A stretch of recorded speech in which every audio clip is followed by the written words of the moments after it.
Dada Lucia, karibu sana. Asante. Umetokea wapi? Umetusikia wapi? Mimi nimetokea Mbezi Mwisho, nimewasikia kutoka TikTok. Ndio wadada wa TikTok. Unakuaga na maneno mengi, mnasema mimi napendelea mabosi, sitetei wadada. Kwa nini sasa umekuja? Na mimi natetea mabosi kweli kweli, kwa sababu wale ndio mabosi wetu. Kweli. Wale ndio mabosi wetu na nyinyi ni mabosi wenu. Kweli, Kwa hiyo lazima tuwanyenyekee, lazima bosi akosei wala bosi anuniwe. Sasa imekuwaje wewe umekuja na unajua huku hawa watu wanatetea mabosi? Nimekuja hapa sasa, niliona tangazo la mini supermarket Mbeya. Maana mimi nimefanya kazi supermarket kwa miaka 2. Nikapiga simu, nikapewa taratibu, ndo nikaja hapa. Kwa hiyo sasa sidhani kama uko kwenye kazi ya supermarket. Nimeambiwa bosi bado kuna vitu hajakamilisha kidogo. Kwa hiyo nikaambia kama kuna kazi hata ya dada naweza kufanya.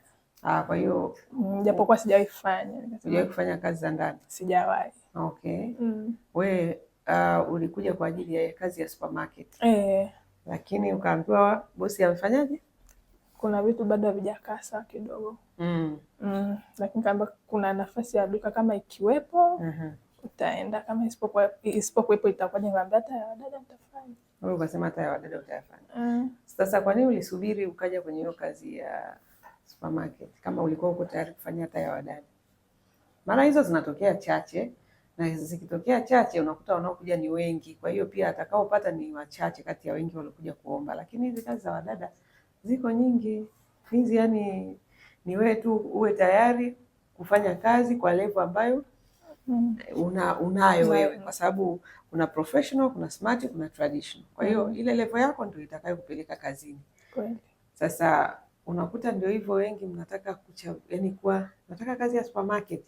Why? Kwa nini yani unakuwa unasema nataka kazi fulani wakati hizo kazi ni chache na wewe una pesa, unakuwa unahitaji kupata namna ya kuanza maisha, si ndio?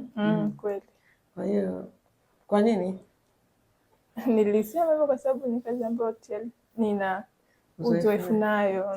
Ndio hizo sasa, hamna hata kama una uzoefu nayo ukakuta hizo kazi zimeadimika, bado utaendelea kuitafuta hiyo hiyo ambayo una uzoefu nayo. Kwani hiyo ulizaliwa ndani ya supermarket? Au ulizaliwa tayari una kitu cha supermarket ndani? Si ulijifunza? Kwa nini kazi nyingine ambazo zipo hata kama huna uzoefu nazo usiweke nia ya kujifunza ukazifanya, ili kesho na kesho kutwa uweze kutoka kwenye hatua hizi za mwanzo, kwa sababu hizi kazi ni za kuanzia maisha. Kweli. Ndio maana niliwaambia kwamba kidogo inakuwa ngumu, nikaona niingie upande mwingine. Okay. Sawa. Japokuwa sio mzoefu sana, nikasema Una umri gani? Na miaka 24. Umekulia wapi? Mkoani. Wapi? Mara. Mara kule watoto wa kike hawaoshi vyombo, angalia watoto hawapiki. Kwa nini unasema huna uzoefu? Unajua kazi ya kufanya kwa bosi unalipa tofauti na ile kazi ya nyumbani. Unamaanisha kuajiriwa? Kuajiriwa. Lakini nyumbani umekuwa unafanya. Kwa hiyo kunakuwa na utofauti, ni vile nyumbani unafanya kwa sababu hata nikikosea mama atafoka kidogo, lakini kwa bosi akifoka kidogo ni hela yake inatoka. Ni anafoka kiukweli kabisa. Kwa hiyo inakuwa changamoto. Kwani unaogopa kufokewa? Ndio sehemu ya maisha na sehemu ya kujifunza, ili uweze kujiboresha. Nawaambiaga wadada, bosi anapofoka wewe ichukue kama ndio shule, kwamba nimekosea na inabidi hichi kitu nikirekebishe, badala ya kuchukulia kama bosi anabwata, ni roho mbaya, ni manyanyaso, huwezi kupiga hatua. Lakini mtu yoyote ambaye umemfanyia kazi yake vizuri hawezi kubwata wala kufoka. Ila usipofanya vizuri, na kwa sababu wadada wengi kiwango chao cha utendaji wa kazi sio kikubwa, lazima ukosee. Kwa hiyo unapokosea utasemwa. Kwa hiyo unaposemwa usichukulie kama nagombezwa au bosi ni mbaya. Hapana, anakurekebisha, anakusaidia. Ukiweza kukaa kwake mwaka, unakuwa ni dada wa level nyingine kabisa, kwa sababu kuna namna atakuwa amekuboresha. Kweli kabisa. Na hapa kwetu uzuri ni kwamba dada akiweza kuvumilia akafundishwa majukumu, akija hapa anaweza kwenda kwenye hatua inayofuata. Kwa hiyo unakuwa sio unabaki pale pale siku zote. Lakini kama ndio huyo wa kuogopa kusemwa, na uwezo wako ni mdogo, unarudi Mara, utajikuta unarudi kijijini, unaenda tena unaolewa. Umeshaolewa? Hapana. Una mtoto? Hapana. Okay, imekuwaje? Kule sio wanaolewa wadogo. Wapo wanaolewa wadogo. Ukishakeketwa tu tayari miaka 12 una mume. Umefanya kazi kwenu kule sana. Mambo ya ukatili wa wanawake. Kwa mkoa wa Mara mimi ni mwenyeji na ujua. Ya, basi dada Lucy, karibu sana. Asante sana. Malengo yako na mategemeo gani kwenye mradi? Mimi malengo yangu ni kufungua wakala, maana ndo kipindi nafanya supermarket kuna pesa nilikuwa nimekusanya ili nifungue wakala. Kidogo niseme kama nimejaribu, japokuwa sio kivile. Nina hizi za M-Pesa tu, ila nataka niwe na benki pia kama CRDB, NMB.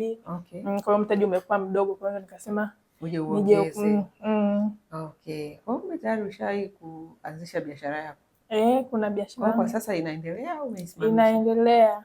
Nani anaiendeleza? Wifi yangu ndo nimemweka. Wifi yako? Ameolewa na kaka yako? Unamwamini? Inabidi. Ana mambo ya hela. Mambo ya hela unamwamini mtu? Si bora hata wewe wa karibu kuliko kumtafuta mtu ambaye huwezi kumfahamu afu kumkabidhi pesa. Bora yale ndugu yako. Bora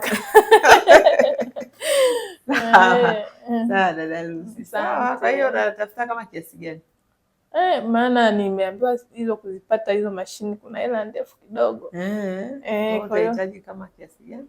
Nilikuwa nataka kama milioni 4. Sawa, ukifanya kazi kwenye mradi wetu kwa malengo unapata hiyo hela kabisa. Kuna wadada wanapata kabisa hizo hela vizuri tu. Kweli. Cha muhimu tu ni kwamba usiwe na haraka.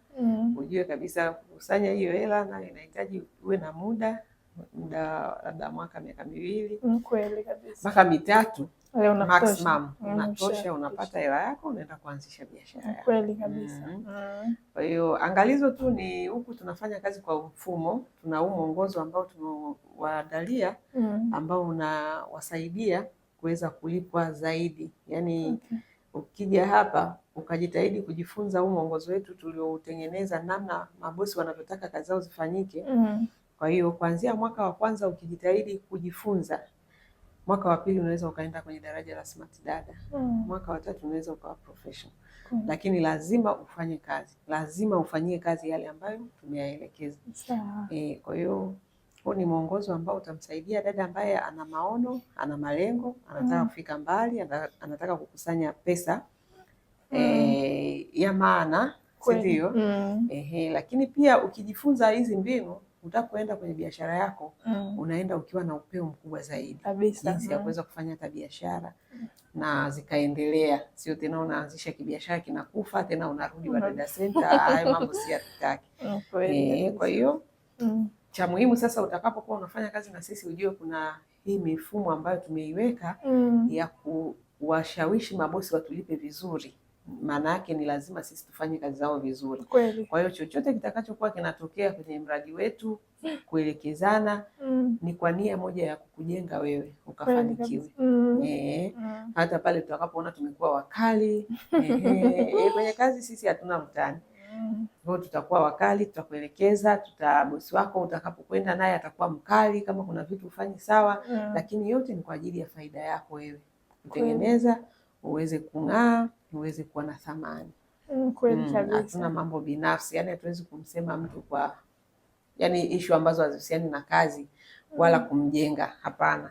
Sisi mambo yetu yote, ugomvi wetu wote hapa ni kuhakikisha bosi anaridhika, wewe unaridhika, wewe unakuwa, na sisi kama kituo pia tunakuwa. Sawa kabisa. Uko tayari? Maana kama mwoga huku utapaweza. Huku panahitaji watu wanajeshi ambao wana roho ngumu, kwa maana ya watu ambao wako tayari kurekebishwa. Unaelewa, kurekebisha watu wazima sio kazi rahisi. Kazi ngumu sana. Kazi ngumu. Kwa hiyo yani mtu ambaye kweli utafundishika hivyo ni watu wazima, lakini tutafundishana. Kwa hiyo tunataka watu ambao hawaogopi kufundishwa. Wako tayari kupokea marekebisho na wafanye kazi vile inavyotakiwa ili waweze kupata kipato kinachoridhisha. Sawa. Kwa hiyo uko tayari? Niko tayari. Uko tayari hapa, haitoki moyoni. Ya uoga unanitisha. Inatoka moyoni. Haya, sasa tutakuangalia, tupo na wewe hapa kituoni. Ukipangiwa kazi bado tutakuwa na wewe, kwa sababu sisi tunafanya ufuatiliaji. Tunawasiliana na bosi wako kumuuliza vipi Lucia anaendeleaje, anatoa huduma nzuri, nidhamu yake ikoje, yani tunafuatilia mpaka mwisho, mpaka mkataba wako utakapoisha. Ukimaliza salama, basi unapata haki zako zote na wewe unaenda kuendelea na maisha yako. Kama unasaini mkataba mpya, basi tutaendelea. Kama umefika kikomo, basi. Lakini kikubwa ni kwamba kila mtu apate kile ambacho anastahili. Bosi aridhike, wewe pia upate haki zako, kituo nacho kiweze kuendelea, ili tuendelee kusaidia wadada wengine. Kweli kabisa. Haya, karibu. Asante, nishakaribia. Haya.